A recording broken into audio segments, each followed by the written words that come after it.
Good morning student, कैसे हैं आप लोग? तैयारी चल रहा है? जितना पढ़ाए हुए हैं वो पीछे का रिवाइज हुआ या नहीं? नहीं तो सबसे पहले आप लोग रिवाइज कीजिए, ठीक है ना? क्योंकि जो पढ़ा रहे हैं वो आपके एग्जाम के दृष्टि से बहुत ही इंपॉर्टेंट है, ठीक है? तो आज हम लोग लेक्चर नंबर 6 करने जा रहे हैं। अगर आप लोग 5 तक नहीं देखे हैं तो सबसे पहले जाके उस लेक्चर को देखिए, ठीक है, और समझिए। और जो विद्यार्थी जो पहली बार देख रहे हैं तो उस लेक्चर का पीडीएफ लेने के लिए मेरे व्हाट्सएप नंबर पे कांटेक्ट कीजिए और फ्री में आपको उपलब्ध होगा, ठीक है? चलिए आज हम लोग देखते हैं। लिखा है कि अकेले चलना सीख लो। अकेले चलना सीख लो, जरूरी नहीं है कि जो आज तुम्हारे साथ है वो कल भी तुम्हारे साथ रहेंगे। ये बात एपीजे अब्दुल कलाम जी कहे हैं और बहुत ही अच्छे बात है, क्योंकि आज हम लोग देख रहे हैं कि जो हम लोगों के पास 29 और 30 तारीख का जो दिन था ये बहुत ही घटनापूर्ण रहा, क्योंकि इस दिन हमारे भारत के 2 महान सितारे गायब हो गए। तो इसलिए जो है ये अपने कीर्ति को फैला के गए हैं, क्योंकि ये हमेशा अमर रहेंगे। ये अपने पहचान को बना के गए हैं। हम लोग उस दिन भी चर्चा किए थे, इसलिए आज हम लोग ये मोटिवेशन लाए हैं कि अकेले चलना सीख लो। अकेले चलना सीख लो, जरूरी नहीं कि जो हमारे साथ आज हैं वो कल भी रहेंगे। इसलिए आप लोग अपना मेहनत कीजिए, ताकि आपके साथ जो हमेशा रहेगा वो आपका टैलेंट होगा, वो आपका क्वालिटी होगा, वही आपके साथ हमेशा के लिए जाएंगे। ऐसा नहीं कि आपके जो फ्रेंड हैं वो हमेशा आपके साथ रहेंगे, ऐसा तो नहीं है। इसलिए आप लोग अपने पढ़ाई पे फोकस क्या कीजिए, ठीक है? तो आज हम लोग जो है लेक्चर 6 में देख रहे हैं। देखना हम लोगों को आज बहुत ही इंटरेस्टिंग टॉपिक लाए हैं।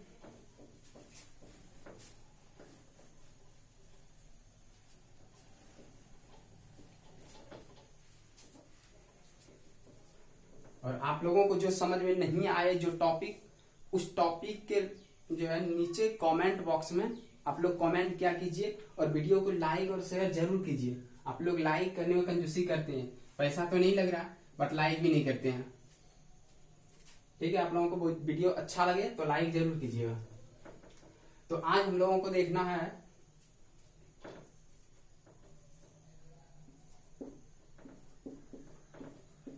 अध्यारोपण का सिद्धांत।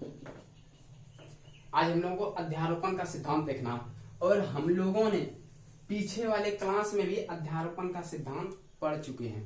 हम लोग पढ़ चुके हैं अध्यारोपण का सिद्धांत कि क्या होता है अध्यारोपण का सिद्धांत। अध्यारोपण का मतलब ही होता है अध्यारोपित होना। मतलब हम लोग साउंड में भी आप लोग पढ़े होंगे, तरंग में, कि जब हम लोग इस तरह का कोई वेव लेते हैं और इसी वेव के अध्यारोपित में ओवरलेप करते हुए जब जाता है तो इसी को अध्यारोपण कहा जाता है। तो ये हम लोग पढ़े हुए हैं, साउंड चैप्टर में आप लोग पढ़ लिए होंगे। तो आज हम लोग देखते हैं इसी अध्यारोपण के सिद्धांत को। तो हम पीछे वाले चैप्टर में अध्यारोपण के सिद्धांत फोर्स के लिए देखे हैं। इलेक्ट्रिक फोर्स जो होता है उसके लिए अध्यारोपण का सिद्धांत देखे हुए हैं कि अध्यारोपण का सिद्धांत क्या होता है। और आज हम लोग इसी विद्युत क्षेत्र में जो है विभव के लिए देखेंगे। हम लोग एक बार देख लें कि इलेक्ट्रिक फोर्स के लिए क्या बताए थे कि यदि कोई आवेश यहाँ पे है, कोई आवेश है किसी बिंदु पे, परीक्षण आवेश, और किसी आवेश अन्य आवेश के कारण यदि इस पे बल लगता है तो हम लोग देखते हैं, मान लेते हैं Q1 ये है, Q2 ये है, तो इसके कारण बल लग रहा है। किस दिशा में बल लगेगा? तो इस दिशा में लगेगा ना, इस दिशा में बल लगेगा, और इसके कारण जो है इस दिशा में बल लगेगा।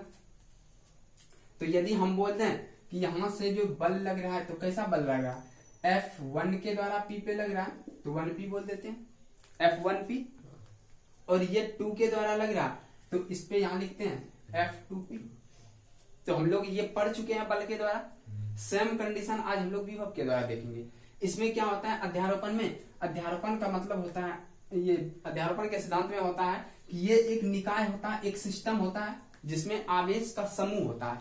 ठीक है। और इस आवेश का समूह के द्वारा किसी एक बिंदु पे हम लोग देखे हुए क्या बल निकाल रहे थे, जो फोर्स था परिणामी फोर्स निकाल रहे थे। और आज हम लोग जो देखेंगे इस अध्यारोपण के द्वारा, मतलब इस आवेश के सिस्टम के द्वारा किसी बिंदु पर विभव का मान, परिणामी विभव का मान कितना होता है।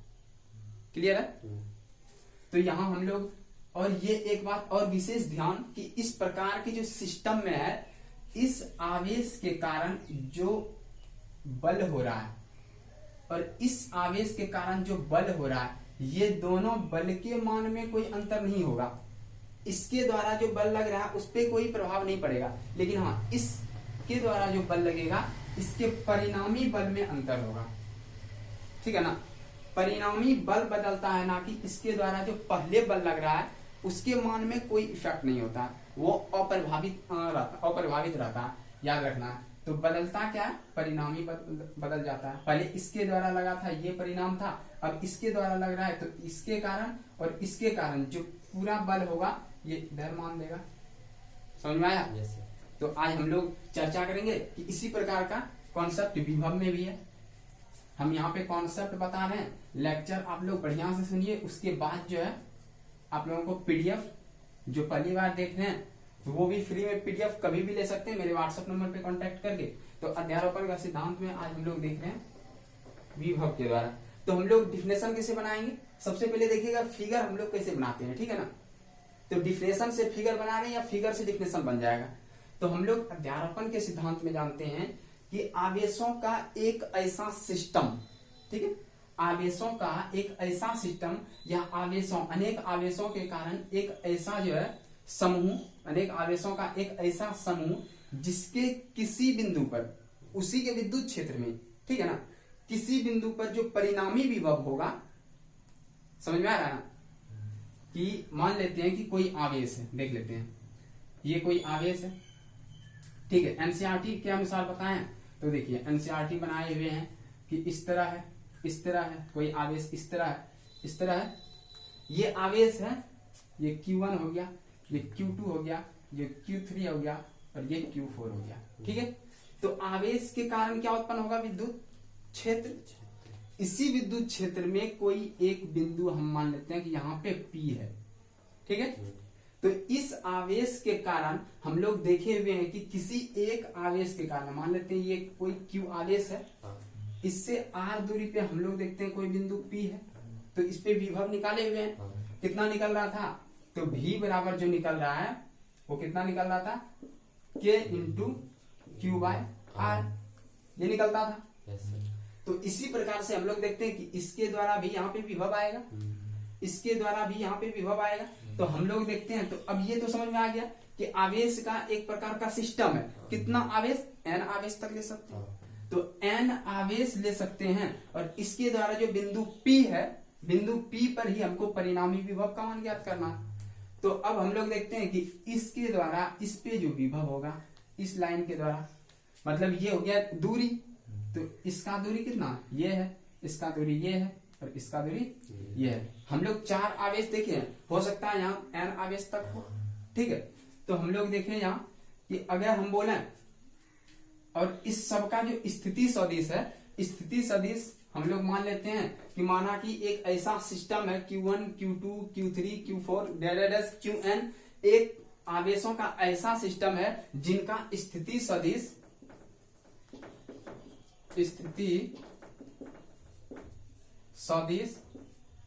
R1, R2, R3 dash Rn है। हम लोग पढ़ा चुके हैं स्थिति सदिश, और आप लोग वेक्टर में पढ़े होंगे 11th में स्थिति सदिश क्या होता है। ठीक है। तो आज हम लोग देखते हैं अब इस पे बिंदु P पे। तो सबसे पहले देखते हैं कि ये Q1 और P के बीच का दूरी क्या हो जाएगा, Q1 से P तक। तो हम लोग देखते हैं ये R दूरी है, कहां से, Q1 से P तक। और इसके लिए देखते हैं Q2 से R दूरी पर, Q2 से P तक ही जा रहा है ना हम लोग। फिर यहाँ Q3 से जाएंगे तो R3 P तक, फिर यहाँ Q4 से जाएंगे तो R4 P तक। अगर इस तरह बोले कि N तक रहेगा, अगर यहाँ Qn है तो यहाँ से हम लोग क्या लेंगे, R एन पी, मतलब दूरी हो गया। तो अब तो सिंपल हो गया। अब हम लोग देखते हैं क्या, एक आवेश के कारण यदि इतना हो रहा है तो इसके कारण इस पे निकालेंगे, इस पे निकालेंगे, फिर से इसके कारण। तो हम लोग देखते हैं अब, तो यहां लिखेंगे Q1 आवेश के कारण विभव, के कारण बिंदु P पर विभव, बिंदु P पर विभव। तो यहां देखते हैं बिंदु P पर V1 मान लेते हैं इसको, ठीक है, क्योंकि Q1 के कारण स्टार्ट हो रहा है। तो V1 बराबर हम लोग जानते हैं क्या होगा, K इंटू Q1 बटे R 1P, दूरी है ना, ये हो गया। इसी तरह अगर हम देखें V2 के द्वारा, मतलब Q2 के द्वारा V2 होगा, तो यहाँ पे क्या हो जाएगा, K into Q2 bye R2P। इस तरह यदि हम ले लें N तक, तो Vn बराबर क्या हो जाएगा, K इंटू Qn होगा और बाय RNP। यहाँ तक समझ में आ गया ना। अब यहाँ से डिफिनेशन बनता है अध्यारोपण का सिद्धांत विभव के लिए। तो हम लोग क्या देखे कि आवेशों के निकाय का एक ऐसा सिस्टम, ठीक है, आवेशों के निकाय का एक ऐसा सिस्टम जिसके विद्युत क्षेत्र में कोई बिंदु P है, ठीक है, जिसके विद्युत क्षेत्र में बिंदु P पर जो होगा परिणामी विभव, बिंदु P पर क्या होगा, परिणामी विभव इन सभी आवेशों के अलग अलग विभव के बीजगणित योग के बराबर होता है। मतलब इसके द्वारा जितना लगा, इसके द्वारा जितना लगा, इसके द्वारा जितना लगा, वो सारा क्या हो जाएगा, योग हो जाएगा। जोड़ देंगे टोटल तो विभव निकल जाएगा। हम लोग परिणामी विभव कैसे निकाल रहे थे, जैसे हम लोग पीछे क्लास में देखे कि जो है द्विध्रुव के कारण देख रहे थे इस तरह, ठीक है, मान लेते हैं इसके कारण यहाँ पे देख रहे हैं, तो हम लोग निकालते थे ये बिंदु P था, ये बिंदु P था और ये Q1 है और ये Q2 है, मान लेते हैं या तो माइनस Q है और प्लस Q है, ठीक है। हम लोग इससे निकाले कैसे कि ये जो है V जो निकला माइनस Q के कारण, फिर ये V निकला प्लस Q के कारण, और दोनों को क्या कर दिए, परिणामी विभव के लिए क्या किए थे, जोड़ दिए थे। बस याद आ गया तो काफी है।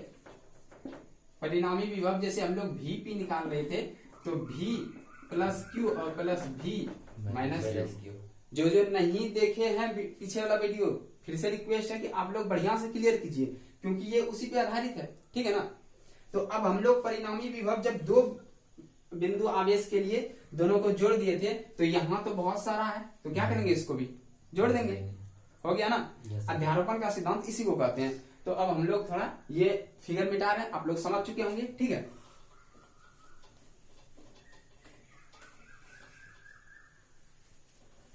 अब देखिए, अब हम लोग देखते हैं कि हाँ n के कारण इतना हो गया, ठीक है। तो बिंदु P पर परिणामी विभव क्या हो जाएगा, परिणामी विभव Vp हो जाएगा बराबर V1 plus V2 plus V3 plus Vn। तो ये याद रखना है कि ये जो करेंगे बीजगणितीय योग के माध्यम से करेंगे। बीजगणितीय योग का मतलब क्या हुआ, यदि यहाँ पे प्लस आवेश के कारण प्लस हो रहा है तो माइनस आवेश के कारण माइनस होगा। यदि मान लेते हैं कि यहाँ पे प्लस Q आवेश है, यहाँ पे माइनस Q आवेश है और इस बिंदु पे हमको निकालना है, तो जो दोनों को जोड़ेंगे, ये प्लस के कारण ये माइनस के कारण, समझ में आ रहा ना। तो दोनों के कारण जो यहाँ पे होगा, तो दोनों का साइन के साथ लिखेंगे, अर्थात बीजगणित योग के साथ लिखेंगे, समझ में आया ना। ये नहीं कि डायरेक्ट इसका प्लस लिखें, इसका भी प्लस लिख के कर दिए, वहां पता चला कि किताब में कॉपी में पूरा गलत हो चुका है, एग्जाम में भी बना के आए, बोलेंगे मेरा तो 100% सही है, बाद में पता चला कि नंबर कम आ गया, कट गया, छट गया, तो बाद में बोलिएगा बिहार बोर्ड का ही दोष है क्या। तो थोड़ा सा ध्यान दीजिए, ये सब छोटा छोटा बात है कि बिंदु P पर जो परिणामी विभव होगा V1, V2, V3, V4 और Vn तक जो जाएंगे वो बीजगणितीय योग के बराबर होगा। हम लोग यहाँ प्लस आवेश के कारण लिए हैं, तो प्लस के कारण निकला है, अगर माइनस के कारण लेते तो माइनस भी आता। ठीक है, तो यहाँ हम लोग देखें कि अब हम लोगों को क्या करना है, ये जो मान है V1 V2 V3 n तक, उसका मान यहाँ पुट कर देंगे। ठीक है, तो यहाँ V1 का कितना है K into Q1 by R1 P plus K into Q2 by R2 P। इस तरह 3 का भी देंगे, 4 का देंगे, डायरेक्ट कहाँ तक जाएंगे, n तक जाएंगे, अर्थात K into QN by R1 RNP। ठीक, अब मतलब आप लोग समझ चुके हैं ना, RNP। तो यहाँ तक हो गया। यही जो मेरा निकला ये परिणामी विभव होता है। तो अब इसको थोड़ा सा शॉर्ट में कैसे लिखेंगे, तो ये शॉर्ट जानना है कि ये Vp जो होगा, हम लोग शॉर्ट के लिए सबसे पहले देखते हैं कि ये K कॉमन हो रहा है, तो K को निकाल देते हैं। और हम लोग जोड़ के चिन्ह के लिए क्या जानते हैं, जोड़ के चिन्ह के लिए क्या जानते हैं, सिग्मा का प्रयोग करते हैं कि नहीं, सिग्मा, ये वाला हाँ, पढ़े हुए हैं हम लोग, बहुलक 10th में पढ़े होंगे, माध्यमिक बहुलक में बहुत सारा यूज है इसका। तो जोड़ के लिए हम लोग करते हैं इसका प्रयोग, तो यहाँ पे हम लोग भी कर देते हैं। हम लोगों को क्या लगा है, फिजिक्स मैथ तो एक ही है। अब यहाँ से देखते हैं, ये 1 2 3 4 5 n तक जा रहा है, तो यहाँ हम लोग i मान लेते हैं, i बराबर यहाँ पे मान लेते हैं 1। ठीक है, ये कहाँ तक जाएगा, n तक जाएगा, तो माथा पे n देते हैं, समझ में आ जाएगा ना। अब यहाँ पे देखते हैं किसके लिए दिए हैं, q का कितना होगा। अब ये 1 दिए हैं, 1 के जगह i लिखे हैं, तो यहाँ भी i देते हैं। ठीक है, ये i हो गया, और बटे r है तो r दिए, और 1 के जगह क्या देंगे, i। आप लोग बहुत अच्छा समझ चुके हैं, p तो p रहेगा ही। ये जो मेरा हो गया ये परिणामी विभव निकल गया। कोई दिक्कत नहीं, कोई जल्दी नहीं, एक बार फिर से हम लोग देख लेते हैं। ठीक है, हम लोग क्या निकाले, परिणामी विभव निकाले, किस पे, बिंदु P पे। ठीक है, बिंदु P पे। एक बार फिर से बता रहे हैं, जो नहीं समझे हैं वो ध्यान दीजिए। हम आप लोगों के लिए इतना मेहनत कर रहे हैं, तो आप लोग वीडियो को लाइक और शेयर जरूर कीजिए, क्योंकि इसके बदले आपसे पैसा तो नहीं ले रहे हैं, तो कम से कम कंजूसी क्यों कर रहे हैं। वीडियो अगर अच्छा नहीं लगे तो लाइक मत कीजिए, हमको उससे कोई प्रॉब्लम नहीं है। देखते हैं यहाँ पे कैसे निकाले, एक बार फिर से देख लेते हैं। अध्यारोपण का जो सिद्धांत है, हम लोग विभव के लिए देख रहे हैं कि मानते हैं Q1 Q2 Q3 आवेशों का एक ऐसा निकाय है, एक ऐसा सिस्टम है। ठीक है, एक ऐसा सिस्टम जिसके विद्युत क्षेत्र में कोई बिंदु P है, मान लेते हैं यहाँ यहाँ यहाँ कोई आवेश है। ठीक है, इसके जो है विद्युत क्षेत्र में ही कोई बिंदु P है, तो इस पे बिंदु P का परिणामी विभव जो होगा वह अन्य अलग अलग आवेशों के द्वारा उत्पन्न विभव के बीजगणितीय योग के बराबर होता है, अर्थात ये होता है। यहां तक आप लोगों के लिए हो गया। अब इसमें कोई दिक्कत नहीं, आगे हम लोग चलते हैं। अब आप लोग फिर से देख लीजिएगा एक बार वीडियो प्ले करके, अगर नहीं समझ में आया हो तो आगे हम लोग देखते हैं। अब एक सुंदर सा छोटा सा टॉपिक है, लेकिन बहुत ही दमदार है। ठीक है ना, तो ये हमको लगता है कि 2 टॉपिक में चले जाएगा, 2 लेक्चर में चले जाएगा। इसका पार्ट 2 भी आ जाएगा, क्योंकि ये अभी तो हो नहीं पाएगा। देख लेते हैं हम लोग, कॉन्सेप्ट है इसमें बहुत ज्यादा। सम विभव पृष्ठ। ठीक है, अब समविभव पृष्ठ को समझना है, इसी के आधार पे हम लोग जो निकालेंगे वो रिलेशन निकालेंगे। किस पे, V और E में। ये रिलेशन हम लोग नेक्स्ट टॉपिक में देखेंगे, जो कि बहुत ही इंटरेस्टेड होगा। जो हाई लेवल का भी एग्जाम देना चाहते हैं तो वो इससे बहुत ही इसका ऑब्जेक्टिव बनेगा, और न्यूमेरिकल भी। समविभव पृष्ठ, समविभव पृष्ठ बहुत ही अच्छा से समझना। और सबसे पहला बात, जो समविभव पृष्ठ होता है वह 3D होता है, बताए हुए हैं। 3D मतलब 3 डायमेंशनल होता है। ठीक है ना, तो अब देखते हैं ये समविभव पृष्ठ कैसे होगा। मान लेते हैं कोई बिंदु है, पहले समविभव पृष्ठ देख लीजिए क्या है, डिफिनेशन कैसे बन रहा है। सम मतलब जोड़, बराबर, ठीक है ना, सम मतलब बराबर, विभव मतलब विभव, बराबर विभव, पृष्ठ मतलब पृष्ठ। मतलब जिस पृष्ठ का विभव बराबर हो, फिर से शुद्ध करते हैं अब, जिस पृष्ठ के प्रत्येक बिंदु का विभव समान हो उसे समविभव पृष्ठ कहते हैं। समझ में आया? Yes.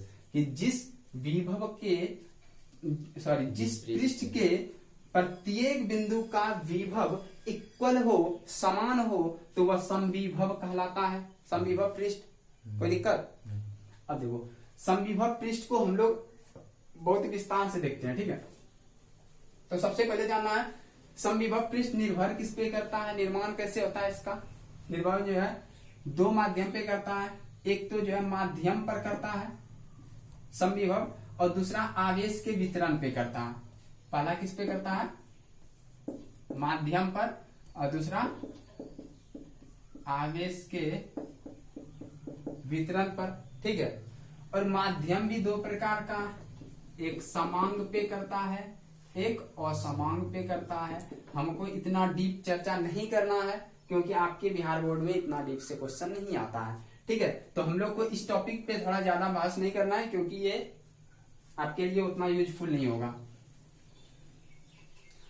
तो हम लोग देखते हैं समविभव पृष्ठ में जो है ना, समविभव पृष्ठ का उदाहरण देखते हैं, उससे बहुत सारा क्वेश्चन हल भी होगा और ऑब्जेक्टिव ज्यादातर आता है।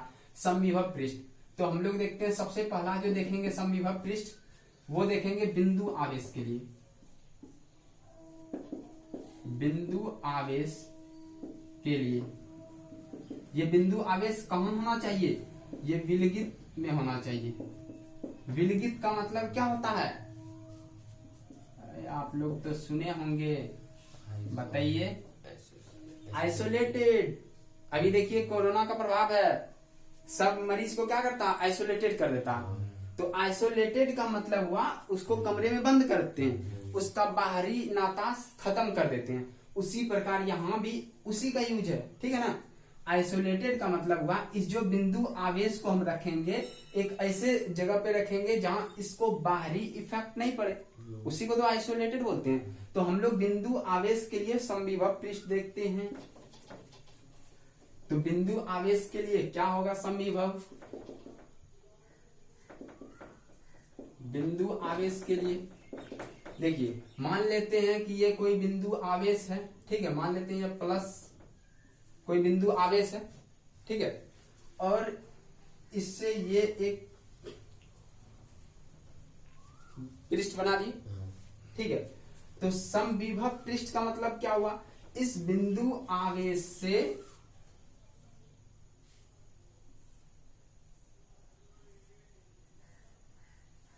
ये बोल रहा है कि ये समविभव है। समविभव कब होगा, जब विभव समान होगा।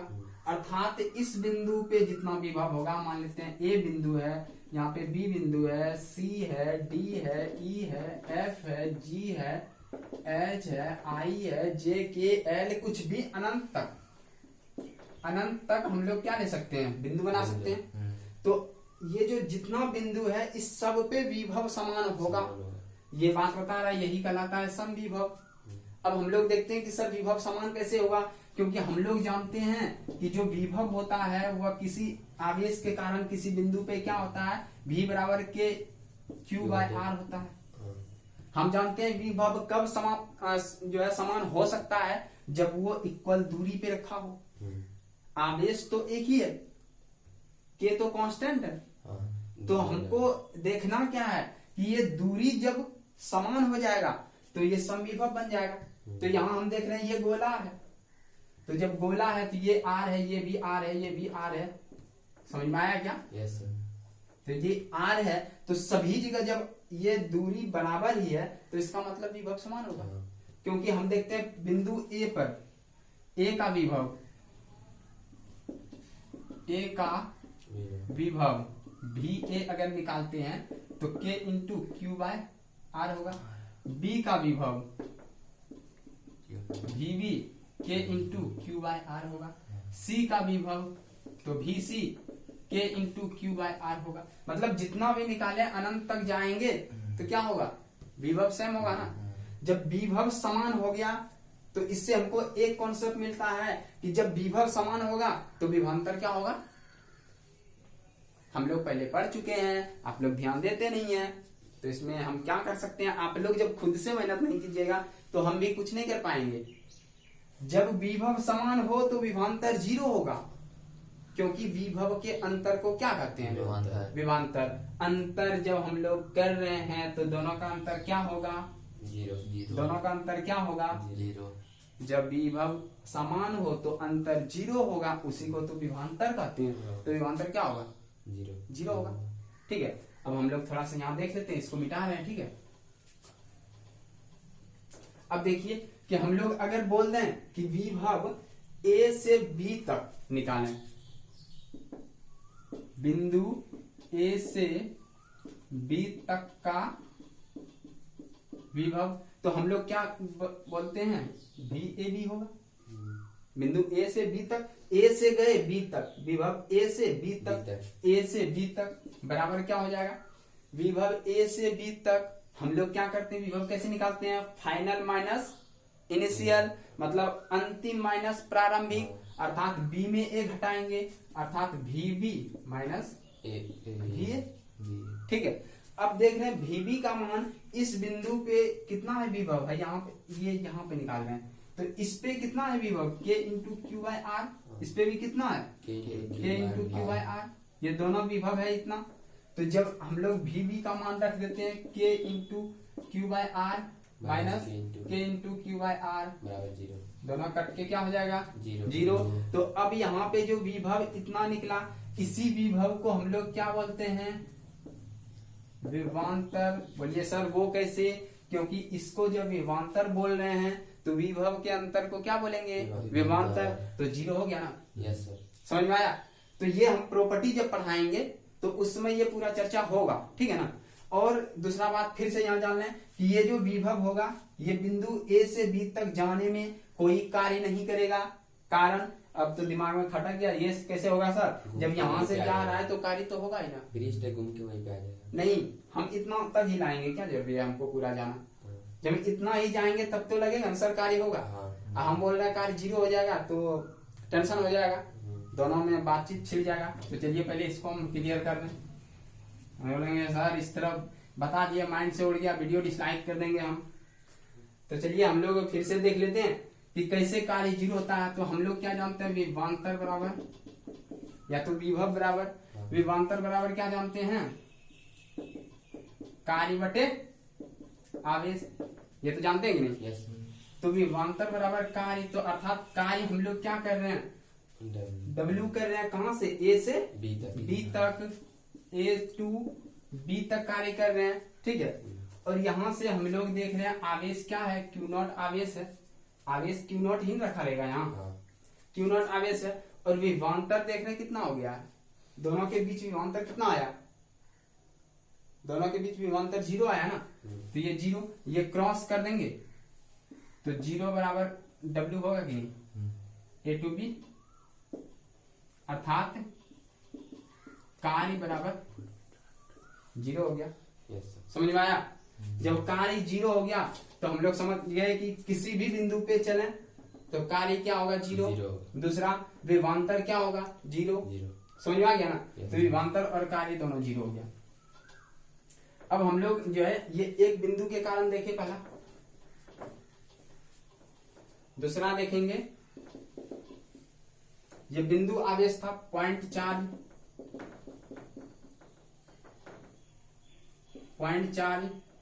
अब देखेंगे हम लोग लीनियर चार्ज के कारण, लीनियर चार्ज मतलब रेखीय आवेश, रेखीय आवेश के कारण देखते हैं। तो ये एक रेखा है, इस पे आवेश का वितरण देखते हैं, ये प्लस प्लस प्लस प्लस हम लोग पढ़ चुके हैं ये भी, ठीक है। तो रेखीय आवेश के कारण अब हम लोगों को 3D बनाना होगा। तो क्या बनाएंगे, एक सिलेंडर बना देंगे इस तरह,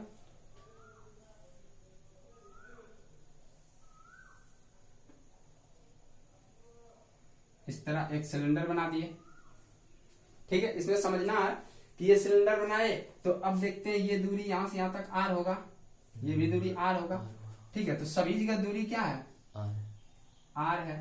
तो विभव सबका क्या हो जाएगा, समान होगा कि नहीं। अर्थात इस बिंदु पे यदि हम ए मानते हैं, ये बी मानते हैं, तो इस पे क्या निकलेगा k into Q by R, इस पे भी k into Q by R. तो इसका भी वही स्थिति हुआ कि विभवांतर जीरो होगा, विभव समान होगा, कार्य जीरो होगा। और दूसरा कि ये जो लाइन है, ठीक है, इसके कारण जो विद्युत क्षेत्र होगा ये जो है इस पृष्ठ के लंबवत होगा। आगे हम लोग चर्चा करेंगे प्रॉपर्टी में, ठीक है। तो अभी इतना याद रखना है कि इसके कारण और जो है इसका जो है जितना भी ये होगा, अगर हम सौकेंद्रीय बना दें, सौकेंद्रीय बनाते हैं तो सेम वही कंडीशन होगा कि जैसे जैसे दूरी बढ़ेगा। अब यहां से एक बहुत बेसिक कॉन्सेप्ट है, तो आप लोग पहले जो है समझ लीजिए कि यदि मान लें, इससे ऑब्जेक्टिव आता है, आप लोग बहुत ध्यान से देखिए, ठीक है। ये है, अगर बोले ये है, ठीक है। अब ये मेरा रेखीय आवेश है, इस पे चार्ज है प्लस प्लस प्लस। तो अब आप लोग बताइए कि सबसे ज्यादा विभव किस पे होगा, कौन से सिलेंडर पे सबसे ज्यादा विभव होगा? बड़ा पे होगा। क्लियर है? जो कि सबसे गलत है, क्योंकि बड़ा पे विभव नहीं होगा। हम लोग क्या जानते हैं, जो विभव होता है वह k into Q by R होता है। इसका मतलब आर जितना बढ़ेगा विभव कितना घटेगा, क्योंकि v ये तो कांस्टेंट है, v समानुपाती होता है 1 बाय आर का। मतलब आर जैसे जैसे बढ़ेगा विभव का मान घटते जाएगा, आर घटेगा विभव का मान बढ़ेगा। तो सिंपल सा बात है, यदि इस पे जो है 50 वोल्ट है तो इस पे 40 होगा, इस पे 30 वोल्ट होगा। ये याद रखना, जैसे जैसे दूरी बढ़ेगा विभव का मान घटते जाएगा। ये इंपॉर्टेंट था क्योंकि ये ऑब्जेक्टिव क्वेश्चन आता है। इसी प्रकार से हम लोग देखते हैं गोला के लिए भी उसी तरह होता है कि यदि हम इस बिंदु पे विभव देखें, इस बिंदु पे, इस बिंदु पे, तो सबका बिंदु अलग अलग जो है गोला पे अलग अलग विभव आएगा, ठीक है ना। क्योंकि हम इसके लिए आर देखते हैं, ये R1 है, इसके लिए अगर आर देखते हैं तो ये R2 है, इसके लिए आर देखते हैं तो R3 है। तो जब दूरी अंतर हो जाएगा तो विभव में भी अंतर होगा। यहाँ तक समझ में आ गया? तो ये देखना है कि जितना, ये इंपॉर्टेंट बात है कि जितना दूरी बढ़ेगा उतना ही विभव का मान घटते जाएगा, ठीक है ना। मतलब इस बल रेखा के विरुद्ध साथ साथ अगर ये यहाँ से कोई सतह रखा हुआ है, अभी हम लोग चर्चा करेंगे आगे, ठीक है। यहाँ तक क्लियर है ना? वीडियो थोड़ा लंबा हो जाएगा जहां तक लग रहा है हमको भी। तीसरा नंबर है समरूप विद्युत क्षेत्र में समविभव पृष्ठ।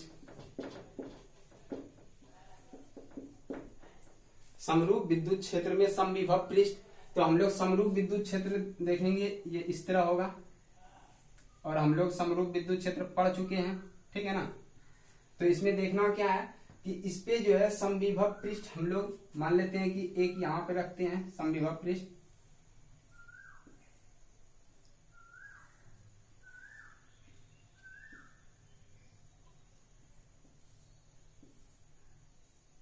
ये समविभव पृष्ठ हो गया, ठीक है। और ये हम लोग समरूप विद्युत क्षेत्र में रखे हैं, ठीक है। विद्युत क्षेत्र समरूप है तो तीव्रता भी समरूप है इसका, ठीक है। तो यहाँ पे देखेंगे इस पे इस पे इस पे कितना जो है विभव में क्या होगा, अंतर होगा ना। इस पे विभव समान होगा, V1 मान लेते हैं इसका, ये V2 है, ये V3 है, ठीक है। तो यहाँ पर जो ये विभव हो जाएगा, जैसे जैसे यहाँ पे बढ़ेगा दूरी वैसे वैसे विभव का मान घटेगा। अभी देखिए तो मान लेते हैं यहाँ पे कोई चार्ज है, इसके कारण ही जा रहा है, ठीक है। तो यहाँ पे डिस्टेंस जितना है, अगर इस पे 50 वोल्ट होगा तो ये 40 होगा, ये 30 होगा, मतलब इस तरह घटते जाएगा। इतना बात समझ में आ गया? अब हम लोग ये देख लिए, अब एक और देख लेते हैं विभव पृष्ठ का उदाहरण। चौथा नंबर में हम लोग देखेंगे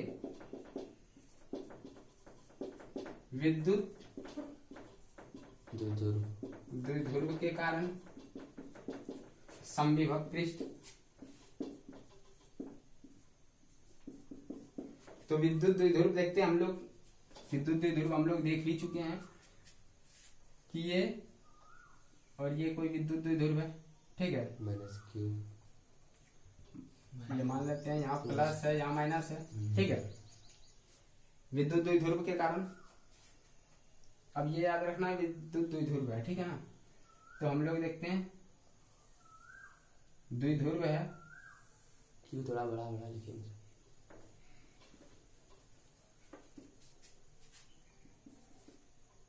ये हो गया और ये हो गया द्विध्रुव के कारण। 1 मिनट, विद्युत द्विध्रुव है, ठीक है। मान लेते हैं कि ये डायरेक्ट Q1 Q2 को छोड़ के ये प्लस ही मान लें और ये माइनस, क्यों लिखना जरूरी नहीं है। अब ये हम लोग देखें कि विद्युत जो है बल रेखा किधर से किधर जाती है, ये प्लस से माइनस, प्लस से माइनस, प्लस से माइनस,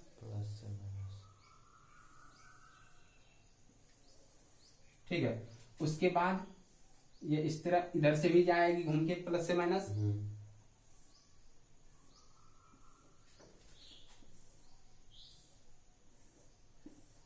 अब यहां हम लोग देखते हैं कि ये डायरेक्शन दे रहे हैं, ये प्लस से माइनस जा रही है ना।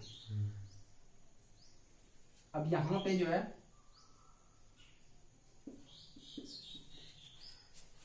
और ये आ रही है तो डायरेक्शन इस तरह देंगे। हम लोग क्या देखें कि ये जो है बिंदु आवेश के कारण पृष्ठीय विभव कैसा निकला था, ऐसा। इसी तरह ये बढ़ते जाएगा ऐसे, और ये मान लेते हैं ये समविभव पृष्ठ रख दिए बीच में, ठीक है।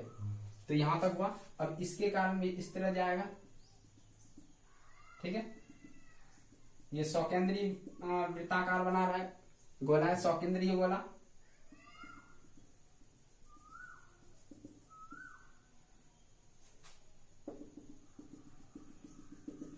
अब हम लोग यहां क्या देख रहे हैं, आगे हम लोग प्रूफ करेंगे कि यदि हम देखिए, यदि कोई बिंदु आवेश है, इसके कारण जो ये गोला बना रहे हैं, ठीक है, ये जो समविभव पृष्ठ हुआ, यहां से जो विद्युत बल रेखा निकल रही है, ठीक है, वो क्या होगी, इस पे लंब होगा ना, लंब होगा कि नहीं। हम लोग जानते हैं 10th में 12th में पढ़े होंगे कि किसी भी वृत्त पर जो त्रिज्या होती है, केंद्र से त्रिज्या जो डालते हैं वो लंब हो जाता है। तो अर्थात ये यहाँ सब पे लंब बना रहा है कि नहीं, त्रिज्या लंब हो रहा है।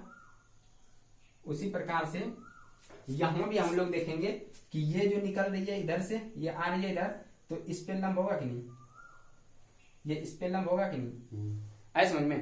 तो प्रत्येक बिंदु पे जो है ये क्या करता है, लंब बनाता है, एक लंब बनाता है। अल्पांश क्षेत्र के लिए, अल्पांश लंबाई में ये लंब हो जाता है। बस हम लोगों को यही देखना था कि इसके एग्जाम में आता है कि किसी विद्युत द्विध्रुव के कारण समविभव पृष्ठ को दर्शाएं।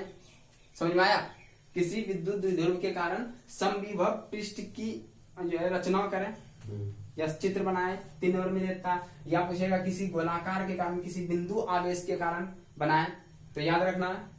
तो आज हम लोग लेक्चर को यहीं पे अंत करते हैं, क्योंकि वीडियो काफी बड़ा हो गया है, ठीक है ना। तो आप लोग अच्छे से तैयारी कीजिए। जो नहीं समझ में आए वो कमेंट बॉक्स में नीचे कमेंट कीजिए कि सर ये टॉपिक यहाँ पे हमको समझ में नहीं आया, तो हम उसका रिप्लाई देंगे। हो सकता है नेक्स्ट वीडियो में हम वो पहले चर्चा कर लें। तो आप लोग कमेंट करना मत भूलिए, ये नहीं कि वीडियो देख लिए छोड़ दिए। कमेंट कीजिए, तभी हमको सकारात्मक जो है एनर्जी उत्पन्न होगा, हमको समझ में आएगा कि आप यहाँ नहीं समझ रहे हैं, ठीक है ना। Thank you, all the best.